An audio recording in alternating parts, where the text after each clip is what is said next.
प्रभु के वचन में हम देखते हैं, हमें पता है बहुत सी बातें क्या गलत है क्या सही है। अगर संसारिक व्यक्ति के पास भी जाएं जो मसीह में नहीं है, बाहर है, उनसे पूछे चोरी करना गलत है या ठीक है, तो क्या कहें गलत है। एक मसीह के पास जाएं वो भी कहेगा गलत है। So true. हर एक व्यक्तियों को ये पता है क्या गलत है क्या सही है।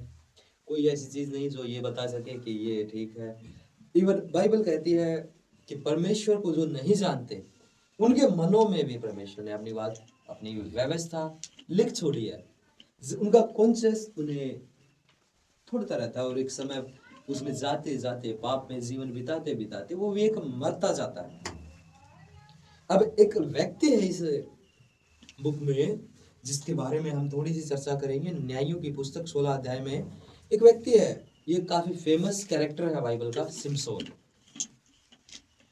इसकी माँ को एक स्वर्गदूत आकर के दर्शन में कहता है कि जो जिस बेटे को तू जन्म देगी वो जन्म ही से परमेश्वर का नाज़ीर होगा, परमेश्वर का दास होगा। उसके ऊपर छुरा ना फिरे, वो शराब ना पिए, मरे हुओं को ना छुए, उसके लिए बहुत सारी व्यवस्थाएं दी जाती है। लेकिन आगे चल के जब हम देखते हैं सिमसोन एक अगर तगड़ा व्यक्ति होता, एक बहुत सॉलिड व्यक्ति होता जिसकी मसल्स होते, जिसके हाइट बहुत लंबी होती है, जो दिखते ही लगता है कि हाँ ये इतने हजार लोगों को मार सकता है, ये कम से कम 6-7 को तो मार सकता है। लेकिन इसमें कोई ऐसी क्वालिटी नहीं, ये मेरे और आपकी तरह पूरी तरह से नॉर्मल था, लेकिन ये हजारों लोगों को मार गया। क्या खूबी थी इसमें जी, क्या खूबी थी इसमें, बताइए बताइए, कुछ तो होगा जो आज नहीं है। कई लोग हैं जो बाइबल बात करती है नॉर्मल दिखने वाले व्यक्ति बहुत से युद्धों को जीत जाते हैं। लाइक 17 साल की उम्र में दाऊद युद्ध जीतता है, सिमसोन जीतता चला जाता है। और भी इसमें जब हम न्यायों की पुस्तक पढ़ते हैं इसमें ना जाने कितने कैरेक्टर हैं और अधिकतरों की हेडलाइन ये है कि उसका चरित्र, इसका चरित्र, उसका चरित्र अलग अलग, उनकी फिर लाइफ्स के बारे में लिखा है कि परमेश्वर इनके द्वारा क्या क्या किया। आमीन। अब सिमसोन में क्या था कि वो किसी के भी बस में नहीं आता था, हर एक पे प्रबल हो जाता था। दुश्मन सोचते थे कि ये कर क्या रहा है, कैसे ये जीत जाता है। मैं राइट, वे उसके पीछे थे।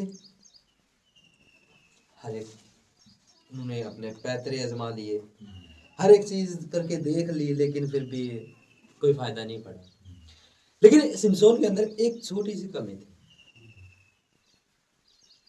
ये हम नहीं कह सकते कि सिमसोन की कमी थी, जिसे परमेश्वर चुनता है उसके पीछे डेफिनेटली शैतान पड़ता है।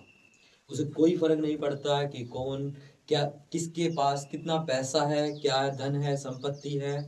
एक बहुत पुराने टाइम की स्टोरी है, काफी आपने सुना होगा इसके बारे में। एक पास्टर निकलते हैं नहा धो के घर से और वो कहते हैं आज मैं दुष्ट आत्माओं को देखूंगा कहाँ पे मिलती है। वो जैसे ही तैयार होके निकलते हैं वो शराब के ठेकों पे देखते हैं, दुष्ट आत्मा नहीं है। वो फिर आगे चल के देखते हैं, थोड़ी और आगे दो लोग आपस में लड़ाई झगड़ा कर रहे थे, वो देखते हैं यहाँ पे भी दुष्ट आत्माएं नहीं है। अब जो वो देखते हैं कि एक घर था बहुत टूटा फूटा सा था, इवन उसकी छत भी पूरी तरह से मजबूत नहीं थी। उसमें देखते हैं इतनी सारी दुष्ट आत्माएं क्या कर रही है। वो सवाल पूछता है तुम लोग यहाँ क्यों हो, तुम शराब के ठेकों पे नहीं थे, तुम जहां लड़ाई हो रही थी वहां पे नहीं थी, तुम इस घर में क्या कर रहे हो। चुप रहते। फिर वो चर्च में जाता है, चर्च में जैसे ही देखता है एक इस कोने में, एक इस कोने में, चर्च के अंदर दुष्ट आत्मा है, बड़ा टूट जाता है, कहता how it is possible.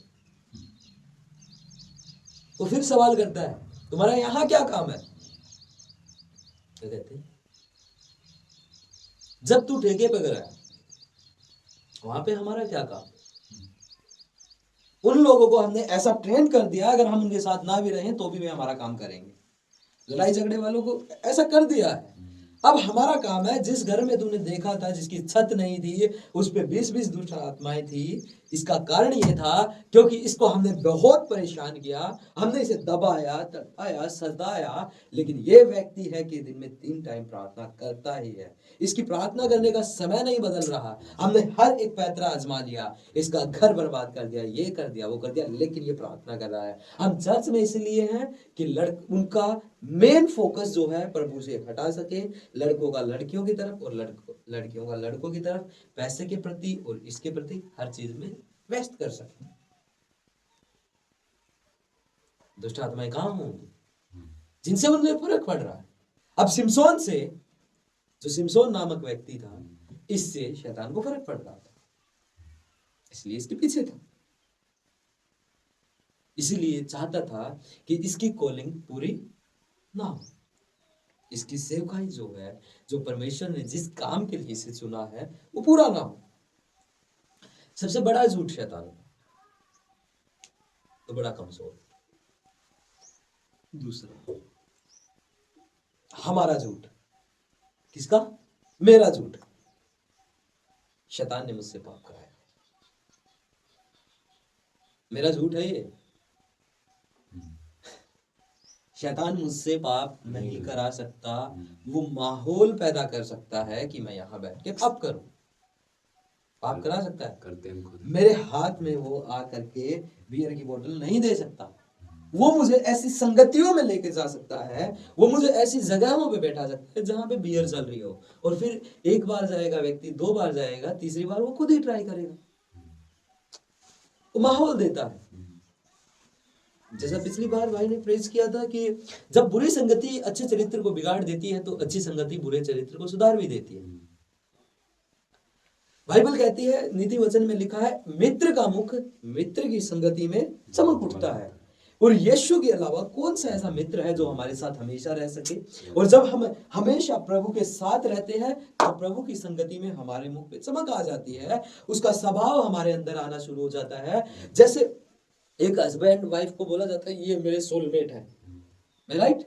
Soulmate, आत्मा के साथ जुड़े हुए। लेकिन सोलमेट का मतलब ये नहीं होता।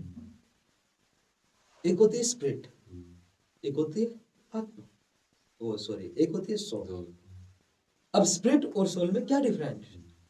दोनों वर्ड का एक ही मतलब निकल के आता है हिंदी में।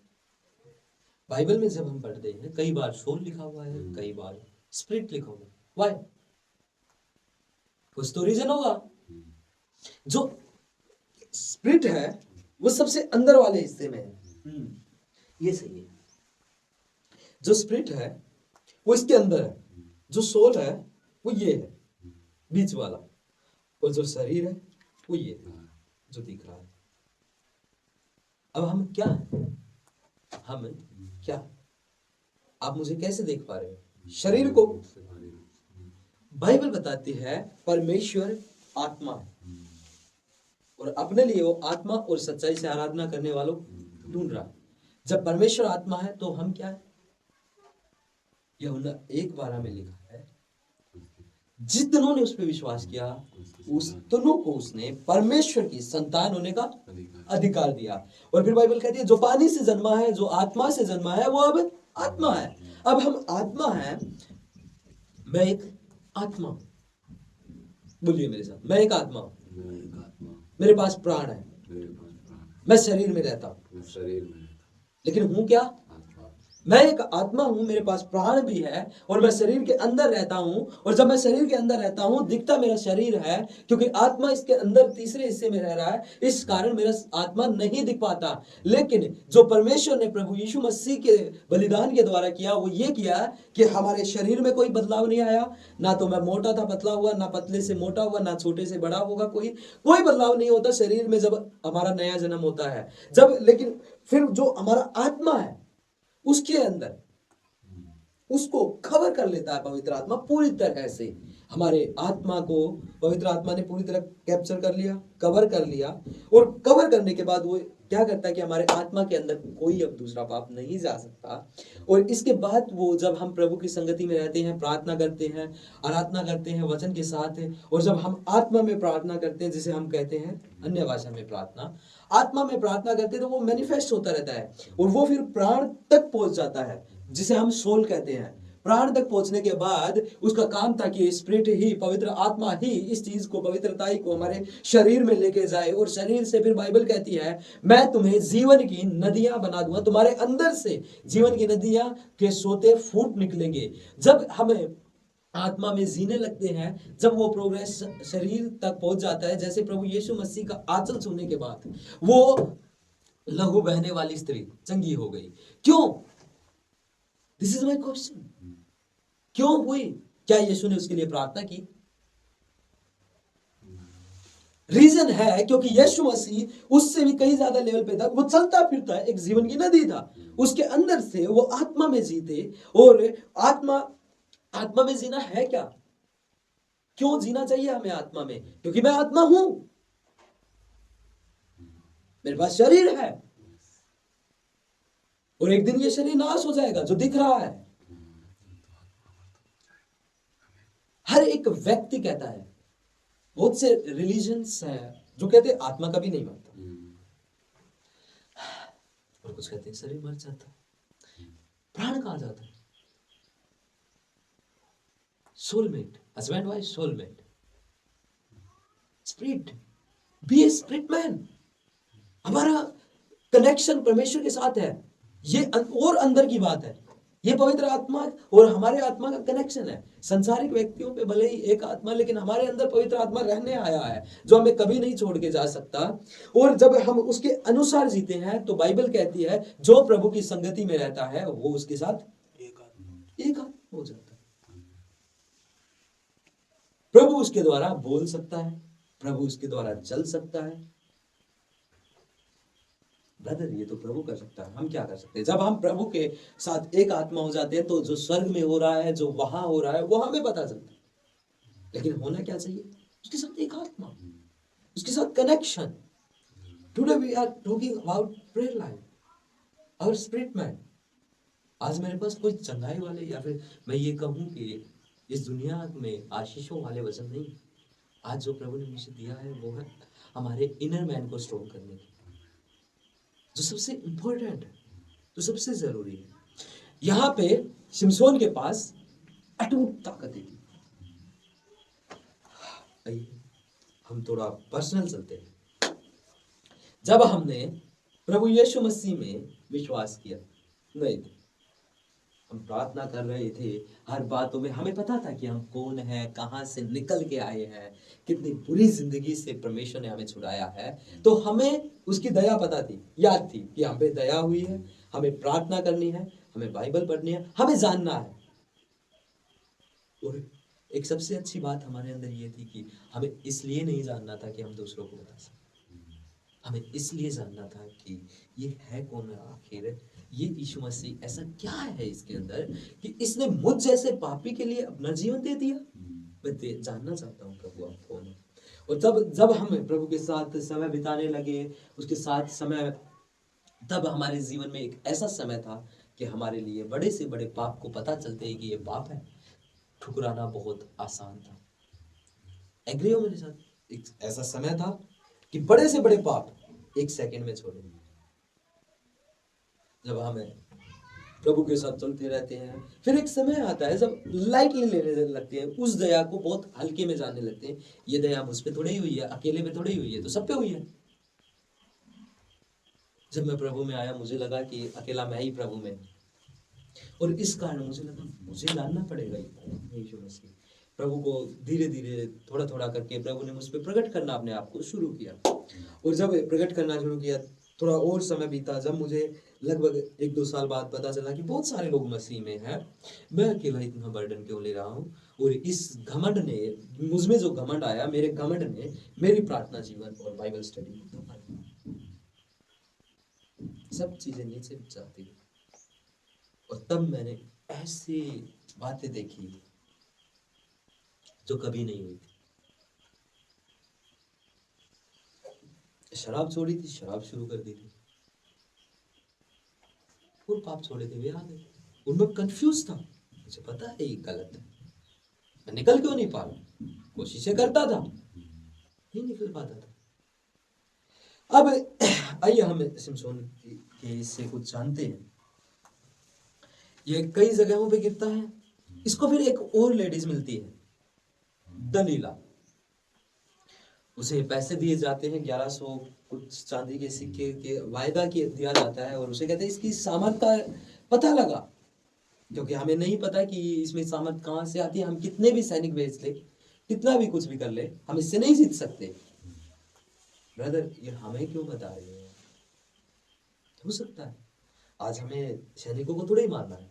अब शैतान को पता है कि मैं किसी व्यक्ति के पास कितने भी हथियार भेज लूं, अगर वे सारे के सारे हथियार असफल होके चले जाए तो वो सोच में पड़ जाएगा, दिक्कत कहाँ है। पता लगाओ कि दिक्कत कहाँ है, सोचो थोड़ा, इसके ऊपर स्टडी करो, और फिर दुष्ट आत्मा स्टडी करते हैं हमारे ऊपर कि कहाँ दिक्कत है, क्यों हम इस व्यक्ति के ऊपर वार नहीं कर पा रहे। यही सिमसोन के साथ हुआ, आत्मिक रीति से देखा जाए तो। अब एक खूबसूरत महिला भेजी गई है, दलीला। पहले शैतान कैसे आया इसमें लोगों के रूप में आया कि इसके द्वारा मार दे, इसके द्वारा मार दे, ताकत के रूप में। जब ताकत असफल हो गई, बाइबल क्या कहती है? सावधान रहो, सचेत रहो, क्योंकि तुम्हारा विरोधी शैतान गरजने वाले सिंह के समान दाग में है, किसे फाड़ खाए। शैतान का क्या काम है? फाड़ना। उसे पता है मेरा फ्यूचर है नरक में जाना, अब जितनों को ले जा सकता हूँ लेके जाओ। उसका क्या फायदा होगा? वहां कंपनी मिलेगी क्या उसे? उसकी दुश्मनी मेरे से और आपसे नहीं है। उसे पता है परमेश्वर इनसे प्रेम करता है, और जब ये नरक में जाएंगे तो उसके दिल पे ठेस पहुंचेगी।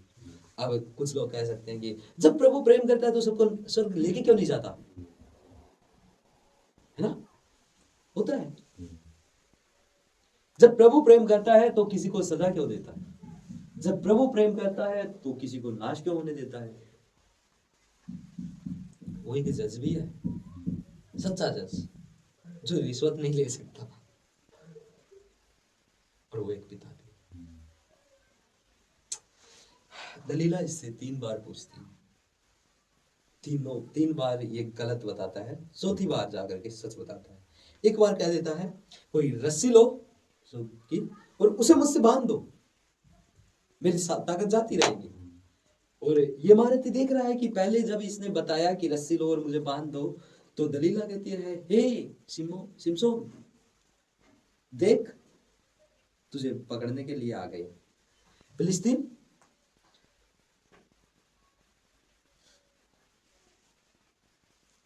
8 आयत को तो पढ़िए एक बार।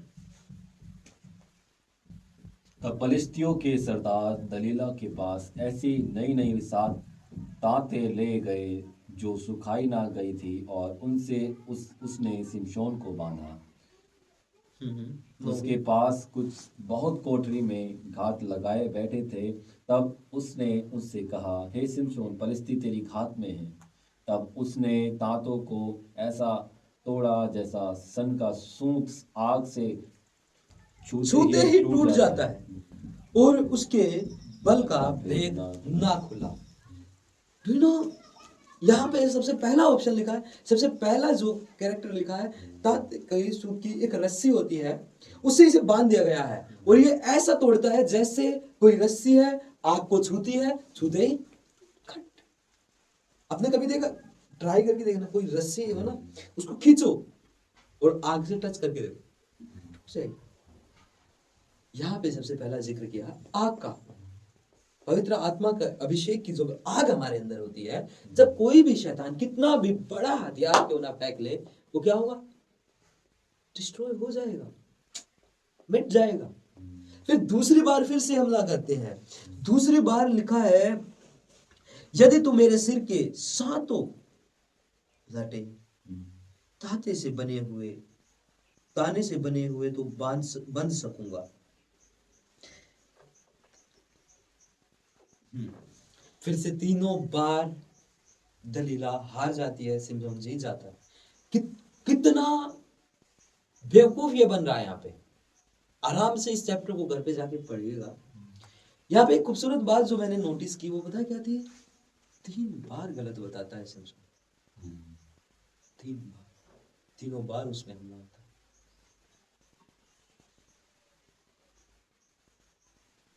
ऐसा ये हो जाता है जब हम प्रभु की ना सुन के उसके विरुद्ध चलते रहे। पतरस ने कितनी बार इनकार किया? 3 टाइम्स। यीशु 3 दिन में जी उठे। 3 दिन, आज मेरा ये टॉपिक नहीं है।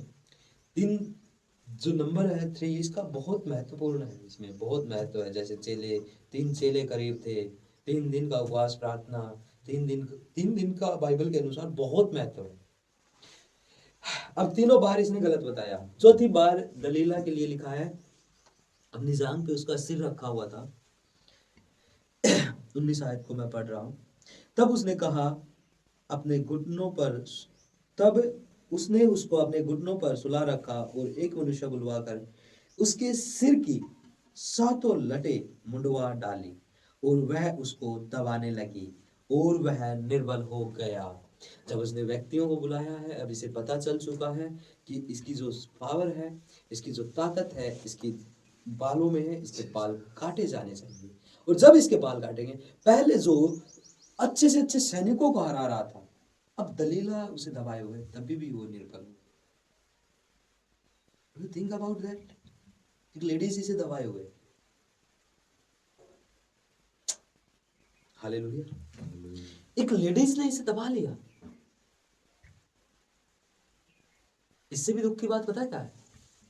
थोड़ी सी आगे, तब उसने उससे कहा, हे शिमशोन, फिलिस्ती तेरी घात में है। तब वह चौंक कर सोचने लगा। तब शिमशोन जब उसके बाल कट चुके थे, तब वो चौंक कर सोचने लगा। सोच करके कहता है, सोचने लगा, मैं पहले के समान बाहर जाकर झटकूंगा तो।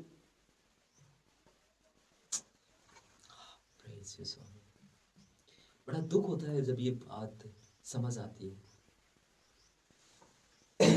इससे पहले शिमशोन ने ना जाने कितने युद्ध किए।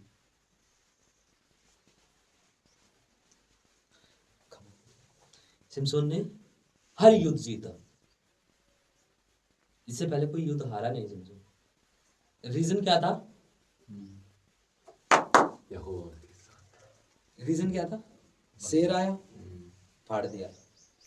शेर को फाड़ा था इसने। फिर उसी में से शहद लेके गया था, जो कहावत भी बनी थी, पलवान बड़ा मधु मीठा, ऐसा कुछ करके। लेकिन जो व्यक्ति पहले शेरों को फाड़ रहा था, गधी के जबड़े से न जाने सैकड़ों सैनिकों को मार रहा था, जो इतना ताकतवर हो करके भी दलीला से हार गया। दलीला दबाए हुए है। इसका रीजन था, इसकी सामर्थ का रहस्य था खुद परमेश्वर, और ये नहीं जानता था। बाइबल कहती है जब उसने दलीला ने अपनी जांघ पर लेटा रखा था, सुला रखा था, जब दलीला ने अपने घुटने पर उसे सुला रखा था, तब उसकी 7 लटाएं, बाल काट दिए गए। और काटने के बाद कहती है, हे शिमशोन, फिलिस्ती तेरी घात लगाए बैठे हैं। और उसने सोचा कि अब मैं पहले की समान झटकूंगा और निकल जाऊंगा। लेकिन बाइबल बताती है वह ना जानता था कि यहोवा उसके पास से चला गया। बाइबल की 20 आयत में लिखा है क्लियरली, उसने पहले सोचा कि पहले के समान झटकूंगा, लेकिन वह ना जानता था परमेश्वर उसके पास से चला गया है। और जब उसके पास आते हैं, अब उसके साथ एक काम होता है, उसको पकड़ा जाता है। सबसे पहले उसकी आंखें फोड़ दी जाती हैं। आंखें फोड़ने के बाद उसको बंदी गृह में ले जाया जाता है। बंदी गृह में उसे काम दिया जाता है चक्की पीसने का। चक्की पीसते पीसते बाइबल कहती है कि 22 आयत में उसके सिर के बाल मुड़ जाने के बाद फिर बढ़ने लगे। वो पहले देखिए कहां था, ये व्यक्ति कहां था। अब इसके एक के बाद एक अफेयर्स ने इसे यहां ले जाके छोड़ दिया। जब हमारी जिंदगी में परमेश्वर की जगह पहली नहीं होती, तो शैतान खुद ही अपनी जगह बना लेता है। जब हमारी तरफ से लड़ने वाला परमेश्वर नहीं होता, तो हम हर बार हारते ही हैं। हर बार, कभी कभार नहीं। इसकी आंखें फोड़ दी गई, इसे कुछ नहीं दिख रहा है। जिस व्यक्ति से ये डरते थे, आगे बाइबल कहती है कि उन्होंने सिमसोन को बुलाया कि ये हमारे लिए तमाशा करे। आगे चल के ये तमाशा करता है। जो व्यक्ति उनको धूल चटाता था, जिसके नाम से ये खौफ खाते थे, वो बन के रह गया एक तमाशा। वो बन के रह गया एक तमाशा। तमाशा दिखा रहा है, मनोरंजन कर रहा है। ब्रदर, हमें क्यों बता रहे हैं? आपको पता है, जिस व्यक्ति के हमारी जिंदगी से, आज मैं मानता हूं कि हम यीशु मसीह में हैं, हम एक परमेश्वर छोड़ के नहीं जाएगा, लेकिन एक चीज चली जाती है जिसका नाम है अभिषेक। और जब अभिषेक चला जाता है, जब अभिषेक चला गया, हजारों कोशिशों के बाद भी किसी पाप से निकलना इम्पॉसिबल है। और उसी समय हम दुष्ट आत्माओं के सामने और संसार के सामने तमाशा बन के रह जाते हैं। इसे कहा जाता है आंखें फोड़ दी गई। इसकी आंखें फोड़ दी गई है। हमारे साथ क्या होता है? आत्मिक आंखें बंद कर दी जाती है। मत जानो, प्रार्थना, मुझे प्रार्थना करनी है, प्रार्थना करनी है, पवित्र आत्मा लीड करता है, प्रार्थना कर, प्रार्थना कर। और विचार दिए जाते हैं दुष्ट आत्मा की तरह, प्रभु तुझसे प्रेम करता है ना, प्रार्थना की क्या जरूरत है, घंटे देने की क्या जरूरत है, 1 मिनट कर ले, थोड़ी देर में कर लेना। बाइबल का तो तूने पढ़ तो लिया है पूरी, अब और क्या पढ़ना। एक चीज याद रखिए, जब मैंने इसको सिमसोन को पढ़ा, मैं सोच रहा था, मेरा दिल काफी दुखा कि एक व्यक्ति आदि सेवा करके नाश हो गई सेवा। लेकिन बाइबल कहती है इसके बाल बढ़े, इसके बाल बड़े हो गए। स्तंभ में था, इस तमाशा दिखा रहा था बच्चों ने और लोगों को। यहाँ लगभग 3000 स्त्री और पुरुष थे। ये कहता है मुझे एक ऐसी जगह पे ले चलो जिन स्तंभों की वजह से घर टिका हुआ है, वहां ले जाया जाता है। और ये कहता है हे परमेश्वर, उस फिर से एक बार रहम कर, उसमें फिर से एक बार रहम कर, मेरा साथ दे, मेरी सुधि ले। और बाइबल कहती है इसने स्तंभों को ऐसे हिलाया, गिरा दिए। और उस दिन बाइबल साफ क्लियर कहती है सिमसोन ने इतनों को मारा जितने कभी नहीं मारे थे। अगर आज हम अपना अभिषेक खो चुके हैं, परमेश्वर के पास जाए, उससे मांगे। वो बड़ा प्यारा परमेश्वर है, उद्धार करता है। सिर के बाल दिखा रहे थे इसकी ताकत को।